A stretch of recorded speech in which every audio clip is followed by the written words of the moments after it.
So welcome back to the next speeches, which are now a bit more scientific. And the first one, I hope so, the first one, please, is Oliver Krone, who will tell us about his results. Oliver, please.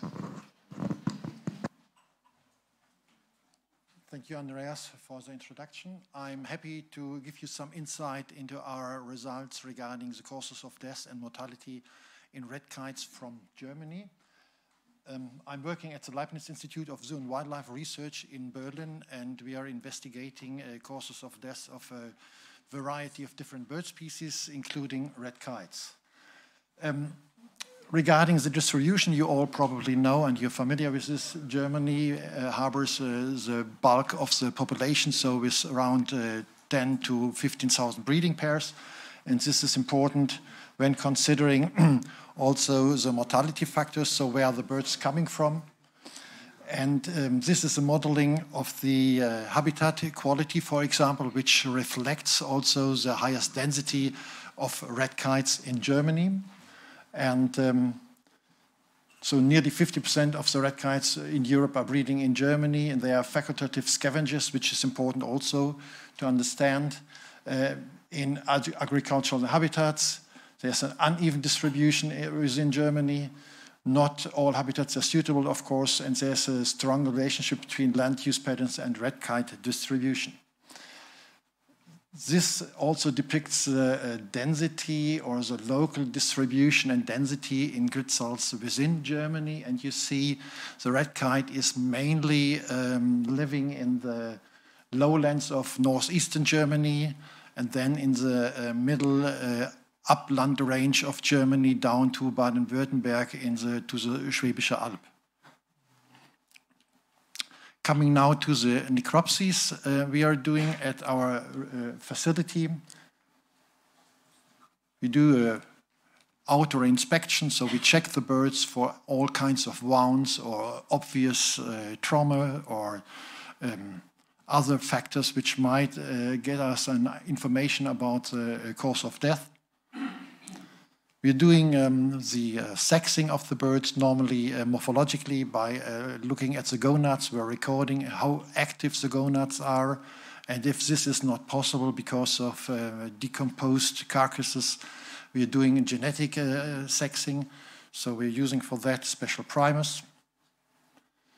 It's a lot of work to take all these measurements, and in addition to that, we are collecting samples for our sample storage. So we can go retrospective back in time to analyze for special questions those organs or those samples. Some samples are processed further on at our institute, and others are sent to special labs like specialized toxicological labs.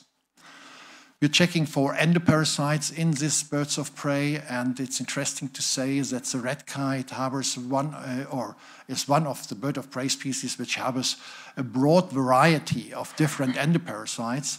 And this is not of any concern. This is completely logical and normal because endoparasites belong to wildlife as hares to mammals. So the birds are adapted to the endoparasites, and it's very interesting to see that some of these endoparasites are having the most complex life cycles among the animal kingdom. So there are some parasites, they need up to 3 intermediate hosts before they can close their life cycle in the definitive host, the red kite. We also detect ectoparasites like feather lice, louse flies, and ticks, but these are not really representative for the red kites because most carcasses have been cooled down, and then the ectoparasites have left the cooling carcass. Coming to the causes of death within the Eurokite project, we are participating only since 1 year, so there were just a few carcasses sent to the institute. Most of them were just some poor remains of red kites, like here on the right side, some wings, some feathers, and some bones. And it's hard to identify the cause of death from those remains. However, in some cases, it's informative and it's important to check also just these remains. For example, you see penetration holes from shotgun pellets, or you see fractures coming from collisions or whatever. And in some cases, we are able to take bone material to analyze for lifetime accumulation of lead, for example. A study from Thorsten Langbach from Brandenburg from 2010, he published in 2010, shows that the causes of death for red kites, at least from Brandenburg, shows that wind power plants, that collision with the rotors of wind power plants are the most important mortality factor from birds which are older than the nestlings, followed by collisions with power lines, traffic, predation, and human persecution. Coming to our results from the IZW, so we are getting carcasses not from the whole of Germany, but also from Brandenburg, Mecklenburg, Western Pomerania, and of course from the Red Kite Center here. And we find that trauma, unspecific trauma, are the most important mortality factor. We cannot follow the cause or identify the cause for the trauma. We can only tell that there was a massive impact of force to this bird, and that's categorized as trauma. And second cause is the wind power plant, so colliding with a rotor of a wind turbine. Then, and that's really alarming, is poisoned cases. This has been proved cases of red kites which died because of a poison. I go later a bit more into details. Then we have also collision with vehicles, so mainly trucks or cars at highways. Electrocution is of lesser relevance because we have this Bird Protection Act, which says, or which is the base for the electric companies to cover standing isolators. So when we find electrocution, these are special constructions at the end of power lines mainly. Then we have few birds which have been shot. Lead intoxication is a bit less represented here because all data are not fed into this graph. And then to the left side, we have the green bars, which show the more natural causes of mortality. And here, mainly it's the infection, it's predation. Few birds have drowned, shock, euthanized. And euthanized, of course, is not a natural mortality factor, but I don't know what happened here. And malformation. So if you're looking a bit more into the mortality factor collision with wind power plants, you need to understand that wind power plants are not equally distributed among Germany. They are mainly located in the north. And if you put the best suited habitats across here, you see there's a diagonal stripe of the highest density of red kite through Germany. So it's more likely to find birds colliding with wind power plants in this area than, for example, in the southeast in Bavaria. These are data from the Federal State Bird Protection Center in Brandenburg, and they show exactly what you can draw from the last slide is that many birds are dying in Brandenburg from wind power plants, followed by Saxony-Anhalt, North Rhine-Westphalia, Hessen, and so on. So coming to the toxicology, we are able to do heavy metal analysis at our own lab, and in the future we will be able to do more forensic toxicology as well. This is the machine we are using, and this is elementary lead poisoning. As I said, for the red kite, it's not that relevant compared, for example, to the white-tailed sea eagle, where it is still the most important mortality factor. But this was a red kite with 2 lead fragments, and it didn't show lethal concentrations in liver and kidney, but clinically relevant concentrations. So they're around 3.3 and 3.7 ppm. A study from the UK by Payne, Deborah Payne, showed that the lead poisoning in red kites from the UK are more relevant. I mean, this is a study from 2007, but 33% of red kites had concerning concentrations of lead poisoning or lead accumulation at least. Lead poisoning causes the blocking of electrochemical information conduction. The bird is no more able to coordinate its body movements. It turns to blindness. Respiratory problems arise from lead uptake, and blood formation is also altered from lead accumulation, and the digestive system is also affected. Up to now, we have 4 federal states in which lead-based rifle bullets are forbidden. North Rhine-Westphalia draw back this law, so it's no more forbidden there. It still is again allowed there, so it's just Baden-Württemberg, Saarland, Schleswig-Holstein, and Brandenburg. So this map is not really up to date. And for example, regarding lead shot ammunition for hunting water birds, it's by now forbidden in all federal states in Germany. Other causes of mortality, like collision with traffic, are important, but more important is the poisoning or the illegal persecution, with poisoning coming first. 18 cases, suspected poisoning, 8 cases. These are cases where we don't find any infection or trauma or other explanation for the death, but we suspect the poison, but we were unable or we failed to identify the substance. 2 have been shot and 1 lead poisoned. And coming to these cases which have been poisoned, you see that cadmium is just 1 case, but brodifacoum, a rodenticide, was responsible in 3 cases, pentobarbital, in another 2 cases, dimethoate, mifenphosparation, organophosphates, and carbofuran. So there are many poisons which are used purposely to kill predators, not necessarily red kites. It might also be that red foxes or other predators were meant, but the red kites are dying from this as well. So to give you a better idea what these substances are, as I already told you, these are organophosphates. And there was a question from the audience regarding the anticoagulant rodenticides.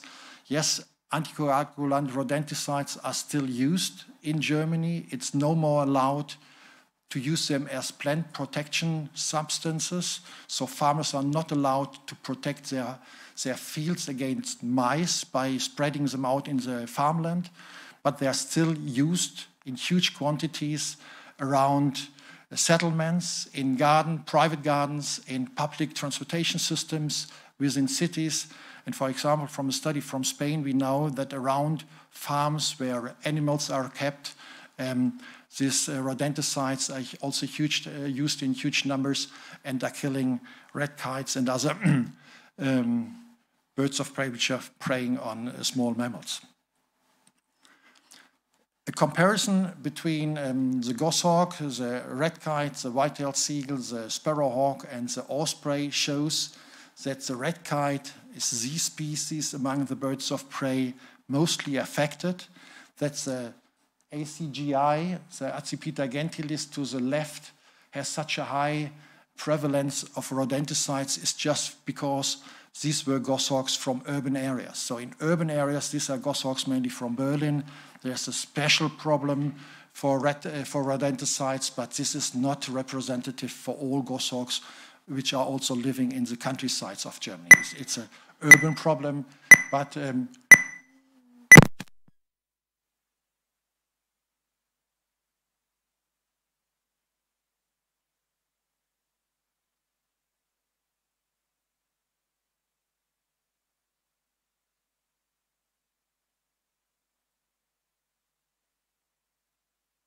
sorry, obviously the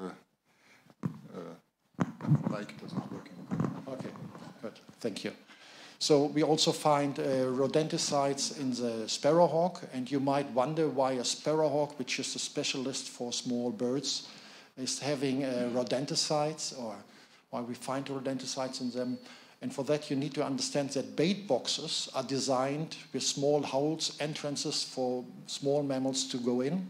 But it has been shown that songbirds are also flying into these bait boxes, picking up some or taking up some grain, poisoned grains, and are later dying. And this might be the case why sparrowhawks are also affected, at least to a certain amount, to rodenticides.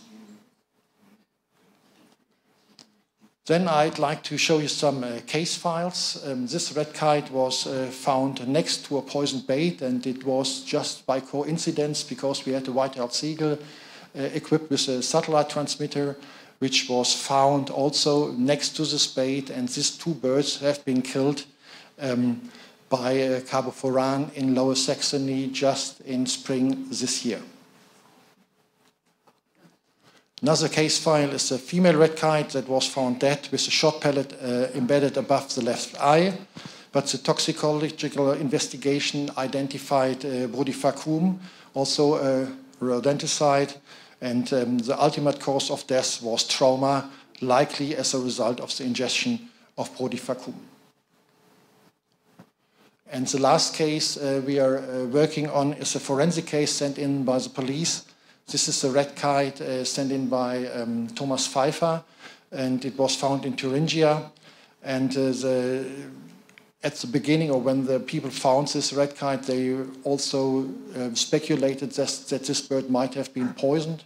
And the necropsy revealed already some signs of rodenticide. That means we found hematoma, coagula of blood within the body cavity.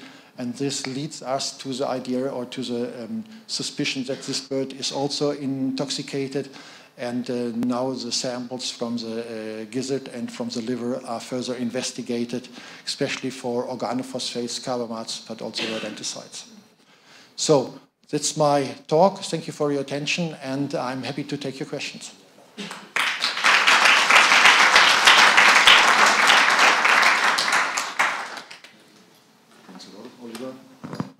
Especially also for keeping the time perfectly. So, who are the first questions? This is short away from me, so I'll go here first. Hi, thank you for your presentation. Very interesting. I'm Silvia from WWF Spain, and I would like to know about the prosecution of wildlife crimes in Germany. These crimes, poisoning and poaching, are considered major crimes or minor crimes? Oh, they are considered as major crimes, but it's hard to identify the perpetrator. So this is also always a lot of effort. The police tries to or does some investigations always, but often these investigations, they failed. But a better picture could be given by the Committee Against the Bird Crime or Bird Slaughter. They have collected all these legal cases over the last years, and I can give you the link to that or the publication if you want. Thank you. There was another question in the back.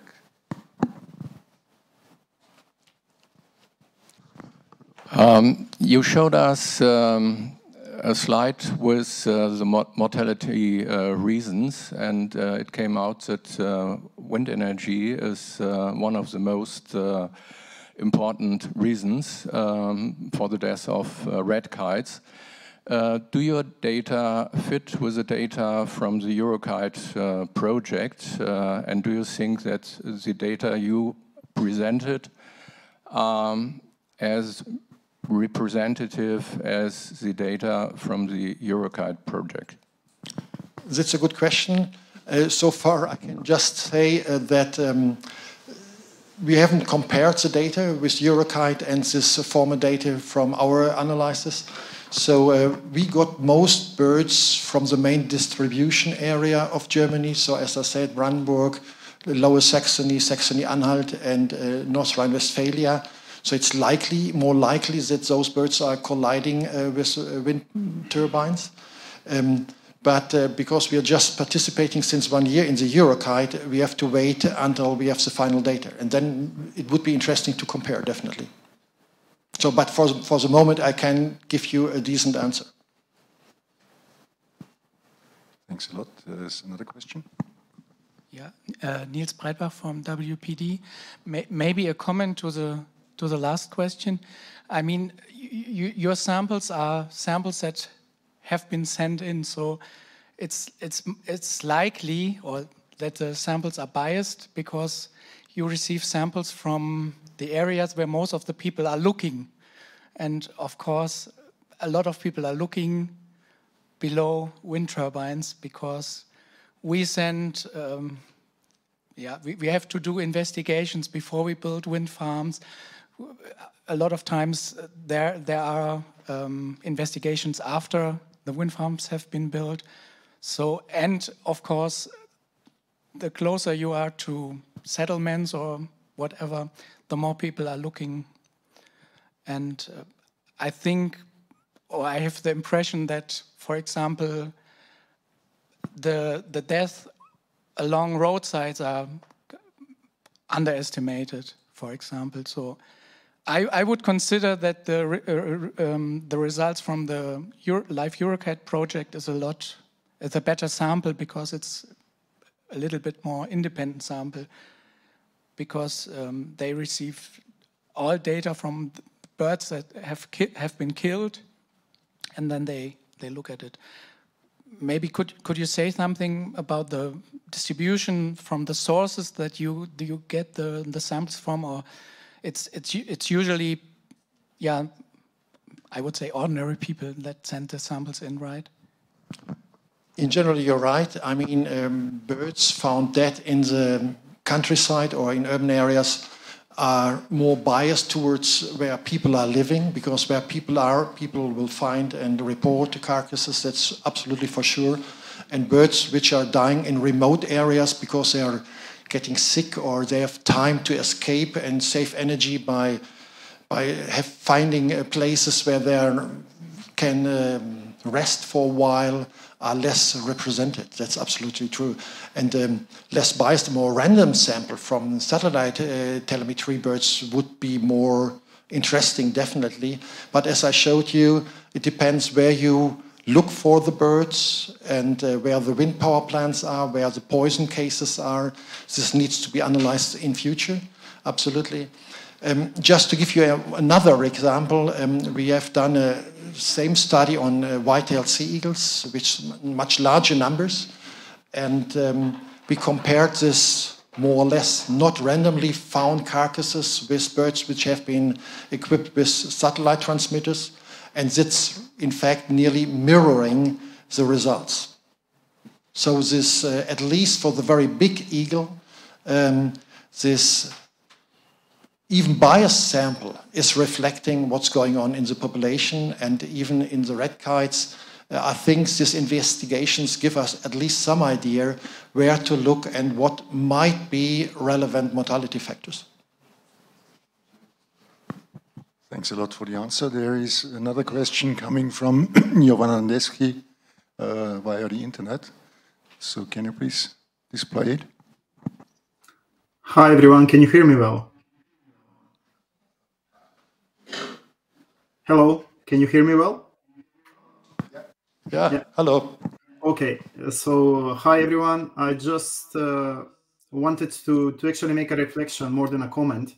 I like the presentation very much, and particularly about the mortality causes. I would just like to say that I noticed that there is quite a significant number of cases that are categorized under trauma, infection, collisions. And I was just wondering that if there is a potential to actually say that poisoning might be more significant than we think. You know, particularly in the vulture world, we do have the cases of several collisions of vultures that on the end, after doing the toxicological analysis, was shown that actually these individuals were with sublethal doses of lead in the blood. So there were weakened individuals that actually collided or were traumatized due to their bad physical condition. So this also refers not only for traumas, for collisions, but also refers to infections. You know, sometimes the real cause for weakening the body can be different than the evident one, the obvious one. And my question is, on the end, just wanted to say, from these 169 cases, did you make a sharp toxicological analysis to all of them? Thank you for the question. That's absolutely important. No, we only investigated or analyzed the birds toxicological in which we had a real suspicion.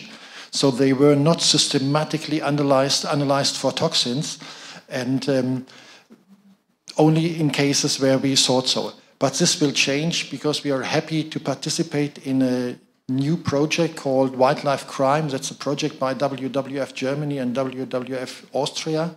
And with that, we can enlarge our toxicological lab, and we further, or in the future, we will investigate more systematically all carcasses, at least for the most used poisoned substances in Germany. Excellent. Thank you. I'm quite sure that the number of poisoning cases might increase, actually, on the end. Thanks a lot. Thanks also, Johan, for the question. I think we are perfectly in time, and that was the perfect last question to come to the next presentation.